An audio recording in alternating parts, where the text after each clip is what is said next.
udumo uyambona kodwa uyambona usebaba kanjani. Sanibona nibingelelwa Igcokama Elisha Mthandeni umfoko amanqele umshovi ngani kwabanenkani odabuka endaweni yasemdletsheni.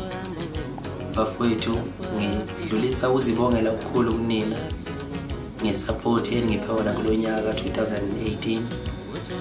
uNkulunkulu anandisele konke nikwenze kunina bafowethu. uNkulunkulu bekubona uyonibusisa futhi ngakho. Kusukela uqala lonyaka bafowethu nizokhumbula ukuthi sigcwalise inkundla eGoli kwantongazi yaduma emcimbini wendlaba eyiphika okuyinina. Laphinde bafuthi bafowethu nangeseka nasemcimbini eminingi ehlukahlukene ebikhona njengompucuzeko wokukhuphuka nezakho eyenziwe ngozakwethu. Bafowethu kwabamnandi kakhulu lonyaka wonke bafowethu. Ngithanda ukuthi uNkulunkulu embusise ngenikwenze kumina ikakhulukazi unyaka ngoba usuphetha nje bafowethu. Sengithumelile inhloli nami bafowethu ngiyayizwela futhi ngezama indlela. iCD yeGcokama Elisha ubisi ikhala wona wonke amaqhuba, ikhala kuzona zonke izindawo emateksini emotweni ezincane angazi nasemabhalweni noma yakhala. Bafowethu lokho enikwenza kumina kuyangijabulisa kakhulu. Yaphinda le album yeGcokama Elisha yashaya igold disc ingakaphumi nengoma ethi ithula mntanami nayidownloada kakhulu, okhombisa ukuthi umculo wami ngiyawuthanda futhi ngisazophila nami yonke leminyaka ngisazoqhubeka nokungeseka nokungithanda. Ngiyabonga kakhulu bafowethu nikwenza kumina. uNkulunkulu anibusise. Bese ngingakhohlwa sengiphetha ngicela ukungakhohlwa lapha enye insizwa yakamculo enkani engiyifeaturishe lapha kwi-album yami yeGcokama Elisha utrack number 7.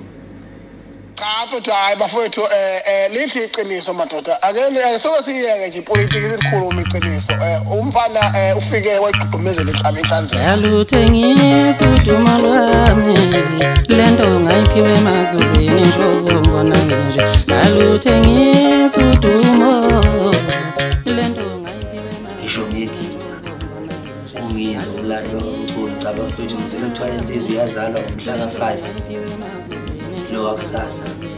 Ngicela bafowethu uNkulunkulu ayibusise nayo ngoba leya nsizwa yaba neshwa kakhulu, yathindwa ngathi into eyinyele kule minyaka edlule, yaba nebhadi ngishobona isukela lapho.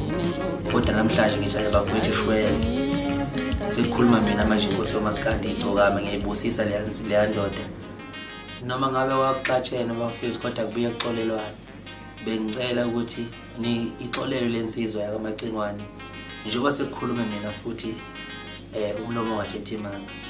Sekukhulume mina inkosi yomaskandi bonke bephelele isibusiso seSouth Africa.